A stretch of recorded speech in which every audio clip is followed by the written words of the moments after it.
Bienvenue dans ce tutoriel où on va discuter des exports comptables et des éditions que vous pouvez lui envoyer. Pour ça, rendez-vous dans votre logiciel dans l'onglet Autres. Juste ici, vous allez retrouver ce qui concerne votre comptable. Vous avez plusieurs options. On va parler tout d'abord de générer un export comptable. Il vous suffit de cliquer sur le bouton et vous avez cette fenêtre qui va apparaître.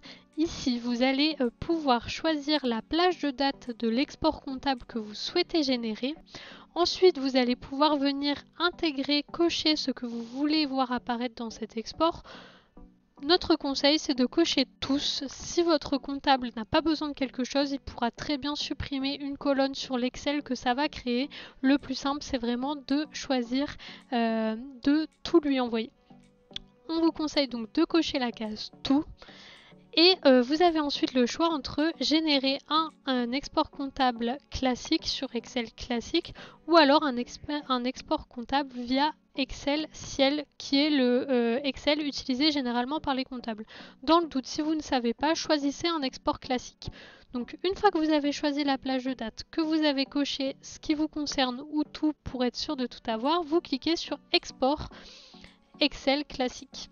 Vous allez voir, ça va charger tranquillement et ensuite cette fenêtre va s'ouvrir.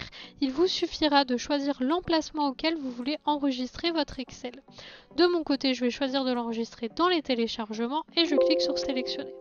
Le logiciel m'informe que l'exportation Excel est terminée et il me l'ouvre du coup sur mon ordinateur juste ici.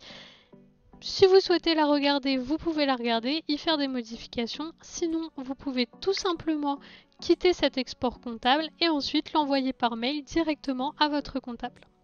Vous avez aussi le choix de lui envoyer des éditions comptables. Donc là, il y a un peu moins d'informations. Elles sont surtout plus sélectives. Donc pour ça, vous pouvez cliquer directement sur édition.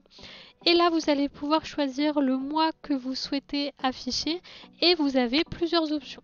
Vous pouvez lui envoyer les règlements d'un mois jour par jour, les tickets du mois de manière détaillée, les tickets uniquement des abonnements, le récap complet du mois, la liste des bons d'achat non utilisés ou le détail des règlements par prélèvement SEPA. Pour ça, rien de plus simple, quel que soit le bouton, vous n'avez qu'à cliquer dessus et le document va s'afficher. Ici, vous n'avez qu'à choisir votre imprimante ou alors à cliquer sur Microsoft Print to PDF pour créer un PDF. Si vous voulez créer un PDF, vous choisissez ici et vous faites comme si vous vouliez imprimer. Et votre PDF, donc comme pour le fichier Excel, il va vous demander où l'enregistrer.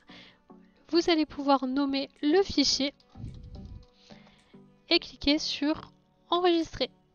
Votre PDF sera créé et comme pour l'export comptable, vous n'aurez plus qu'à l'envoyer par mail à votre comptable. J'espère que c'est clair pour vous. N'hésitez pas à aller voir vous-même ce que vous propose le logiciel et nous vous conseillons, si c'est votre premier mois d'utilisation, de générer l'intégralité des éditions et des rapports comptables et de tout envoyer à votre comptable en lui demandant ce qu'il préfère recevoir. On vous invite à poursuivre la formation.